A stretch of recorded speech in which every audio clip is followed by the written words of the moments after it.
Item ಯಾವುದೇ ಇರಲಿ try ಮಾಡಿ ಆಚಿ ಚಿಕನ್ ಮಸಾಲಾ. ಆಚಿ ಚಿಕನ್ ಮಸಾಲಾ. ಈಗ ಫೆಸಿಲಿಟೀಸ್ ಬಗ್ಗೆ ಮಾತಾಡ್ತಾ ಇದ್ವಿ. ನಮ್ಮ ZKNPL ಅಲ್ಲಿ ಯಾವೆಲ್ಲ ಫೆಸಿಲಿಟೀಸ್ ಇದೆ ಪ್ಲೇಯರ್ಸ್ಗೆ? ಖಂಡಿತ ಆಟಗಾರರು ಸುರಕ್ಷತೆ ಬಗ್ಗೆ ಮೊದಲು ಮಾತಾಡ್ತೀನಿ.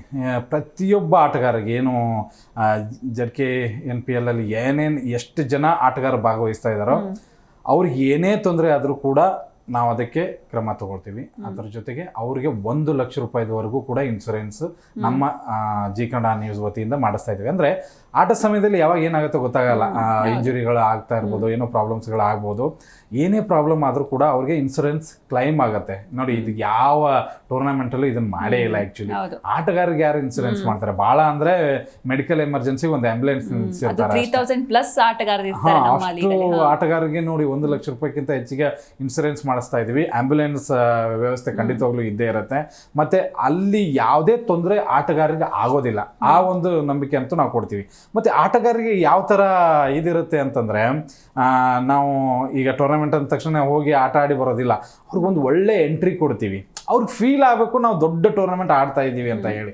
ಆ ಒಂದು ವ್ಯವಸ್ಥೆ ಇದೆ. ಮತ್ತು ಸರ್ ಹೇಳ್ತಾ ಇದ್ರು, ಕೆಲವೊಂದು ಫ್ರಾಂಚೈಸಿಗಳಲ್ಲಿ ಉಳ್ಕೊಳ್ಳುವಂಥ ವ್ಯವಸ್ಥೆ ಇರುತ್ತೆ, ಊಟದ ವ್ಯವಸ್ಥೆ ಇರುತ್ತೆ. ಖಂಡಿತವಲ್ಲ, ಅದಂತೂ ಖಂಡಿತವಲ್ಲೂ ನಾವಂತೂ ಭರವಸೆ ಕೊಡ್ತೀವಿ. ಅಂಥದ್ದು ಏನೂ ಪ್ರಾಬ್ಲಮ್ ಆಗಲ್ಲ. ನೀರಿನ ವ್ಯವಸ್ಥೆ ಇರುತ್ತೆ, ಅವರು ಉಳ್ಕೊಳ್ಳೋದಕ್ಕೆ ವ್ಯವಸ್ಥೆ ಇರುತ್ತೆ. ಆಮೇಲೆ ಆ ತಾಲೂಕನ್ನ ಪ್ರತಿನಿಧಿಸ್ತಾರಲ್ಲ, ಅವ್ರಿಗೆ ಅದು ದೊಡ್ಡ ಹೆಮ್ಮೆ ಇರುತ್ತೆ. ಅದನ್ನು ನಾವು ಒಂದು ಜಿ ಕನ್ನಡ ನ್ಯೂಸ್ ಮಾಡ್ತಾ ಇದ್ದೀವಿ ಅಂದರೆ ಅದು ನಮಗೂ ಇನ್ನೂ ಹೆಮ್ಮೆ, ಅವ್ರಿಗೂ ಇನ್ನೂ ಹೆಮ್ಮೆ. ಅದನ್ನು ದೊಡ್ಡದಾಗಿ ಸೆಲೆಬ್ರೇಷನ್ ಮಾಡುವಂಥ ಅವಕಾಶ ಖಂಡಿತವಾಗ್ಲೂ ಇದೆ. ಮತ್ತು ಇನ್ನೊಂದು ಅಂತಂದರೆ, ಕೇವಲ ಎಲ್ಲ ಆಟಗಾರರಿಗೂ ಇದು ಅವಕಾಶ ಇರೋದ್ರಿಂದ ಕೆಲವೊಂದು ಪ್ರತಿಭಾನ್ವಿತ ಆಟಗಾರರು ಮರೀಚಿಕೆಗೆ ಹೋಗ್ಬಿಡ್ತಾರೆ. ಏನೋ ಒಂದು 5 ವರ್ಷ ಆಡ್ತಾರೆ, ಆಯ್ತು ಬಿಡಪ್ಪ, ಇದೇನು ಆಗೋದಿಲ್ಲ, ಇದು ಜಾಬ್ ಹುಡ್ಕೊಂಡು ಹೋಗೋಣ, ಮುಗಿಸ್ಬಿಡೋಣ ಅನ್ನೋ ಥರ. ಬಟ್ ಇಲ್ಲಿ ಅವಕಾಶ ಸಿಕ್ಕು ಅದು ದೊಡ್ಡ ವೇದಿಕೆಗೆ ಏನಾದರೂ ಹೋದರೆ ಖಂಡಿತವಾಗ್ಲೂ ಅವ್ರಿಗೆ ಲಾಭ ಆಗುತ್ತದು. ಯಾಕಂದರೆ ಈಗ ಎಲ್ಲ IPL ನಂಥ ತಂಡಗಳು ಆಯ್ಕೆ ಮಾಡೋದೇ ಈ ಥರನ. ಎಲ್ಲೋ ಒಬ್ಬ ಲೋಕಲ್ ಆಡ್ತಾ ಇದ್ದ ಅಥವಾ ಈ ಒಬ್ಬ ಟ್ಯಾಲೆಂಟೆಡ್ ನಾವು ಹಂಟ್ ಮಾಡಿದ್ವಿ, ಅದು ಈ ಒಂದು ವೇದಿಕೆಯಿಂದ ಗುರುತಿಸ್ಕೊಳ್ಬೋದು ಅಂತ ಅನ್ಕೋತೀನಿ. ಬಟ್ ಪ್ರತಿಯೊಬ್ಬ ಆಟಗಾರಿಗೂ ಇನ್ಶೂರೆನ್ಸ್, ಸುರಕ್ಷತೆ, ಅದರ ಜೊತೆಗೆ ಆ ಆಟಗಾರರ ಭವಿಷ್ಯದ ಬಗ್ಗೆನೂ ಕೂಡ ಜಿ ಕನ್ನಡ ನ್ಯೂಸ್ ನಿಗಾ ವಹಿಸುತ್ತೆ ಅಂತ. ಇದಕ್ಕೆ ಪಾರ್ಟಿಸಿಪೇಟ್ ಮಾಡಬೇಕು ಅಂತಂದ್ರೆ ಏನೆಲ್ಲ ರೂಲ್ಸ್ ಇದೆ, ಅಂದ್ರೆ ಏಜ್ ಲಿಮಿಟ್ ಅದ್ರ ಬಗ್ಗೆ ಎಲ್ಲ ಹೇಳೋದಾದ್ರೆ? ಖಂಡಿತ ಯಾರು ಬೇಕಾದವ್ರು ಆಡ್ಬೋದು. ಬಟ್ 14 ವರ್ಷದ ಮೇಲ್ಪಟ್ಟವ್ರು ಆಡ್ಬೋದು. 14 ವರ್ಷದ ಮೇಲ್ಪಟ್ಟ ಯಾರಾದರೂ ಕೂಡ ಈ ಒಂದು ಟೂರ್ನಮೆಂಟಲ್ಲಿ ಭಾಗವಹಿಸ್ಬೋದು. ಏನು ಮಾಡಬೇಕು ಅಂತ ಅಂದರೆ, ನಿಮಗೆ ಕೆಳಗಡೆ ಒಂದು ನಂಬರ್ ಕಾಣಿಸ್ತದೆ, ಇದಕ್ಕೊಂದು ಕಾಲ್ ಮಾಡಿ ಇದಕ್ಕೆ ರಿಜಿಸ್ಟ್ರೇಷನ್ ಫಾರ್ಮ್ ಕಳಿಸ್ತೀವಿ. ನಿಮ್ಮ ಹೆಸರು ಮತ್ತು ವಿಳಾಸ ಎಲ್ಲವನ್ನ ಕೂಡ ಫಿಲ್ ಮಾಡಿ ನಮ್ಮ ಸಂಸ್ಥೆಗೆ ಕಳಿಸಿದ್ರೆ ಸಾಕು. ಇಷ್ಟೇ. ಅದು ಕೂಡ ಆನ್ಲೈನ್ ಮುಖಾಂತರ. ನೀವೇನು ಇಲ್ಲಿ ಬಂದು ಕೊಡಬೇಕು ಅನ್ನೋ ಥರ ಏನೂ ಇಲ್ಲ. ಜಸ್ಟ್ ಈ ಒಂದು ಕ್ರಮನ ಮಾಡಿದರೆ ಯಾರು ಬೇಕಾದರೂ ಆಡ್ಬೋದು. ಕೆಲವೊಬ್ರು ನಾನು 40 ವರ್ಷ ಆಗಿದೆ ಆಡ್ಬೋದಾ ಹಂಗೆ ಎಲ್ಲ ಕಾಲ್ ಮಾಡ್ತಾ ಇದ್ದಾರೆ. ಏಜ್ ಲಿಮಿಟ್ ಅಪ್ಪ, IPL ಅಲ್ಲಿ ಬರೀ 30 ವರ್ಷಕ್ಕೆ ರಿಟೈರ್ಮೆಂಟ್ ಕೊಡ್ತಾರೆ. ಹಂಗೇನಿಲ್ಲ ನಮ್ಮಲ್ಲಿ.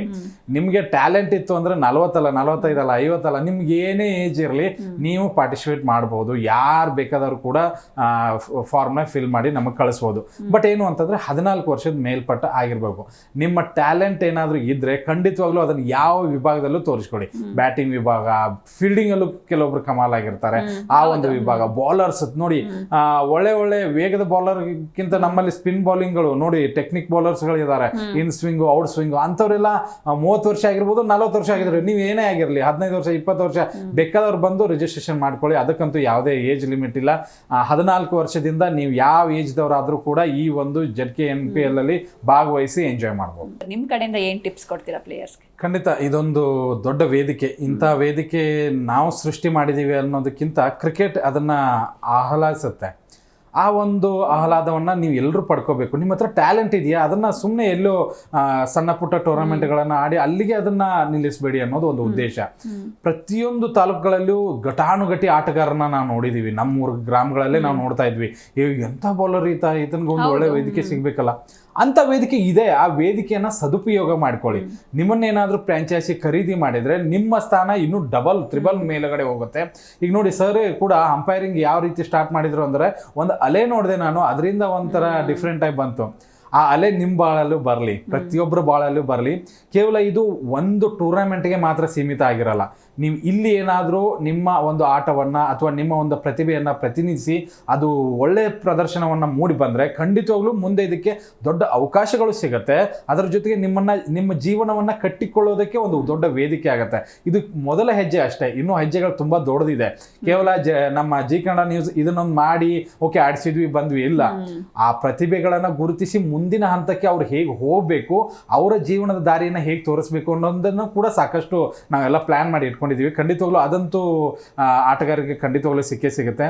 ಜಿ ಕನ್ನಡ ನ್ಯೂಸ್ ಒಂದು ದೊಡ್ಡ ವೇದಿಕೆಯನ್ನು ಸೃಷ್ಟಿಸ್ತಾ ಇದೆ, ಪದೇ ಪದೇ ಹೇಳ್ತಾ ಇದ್ದೀವಿ.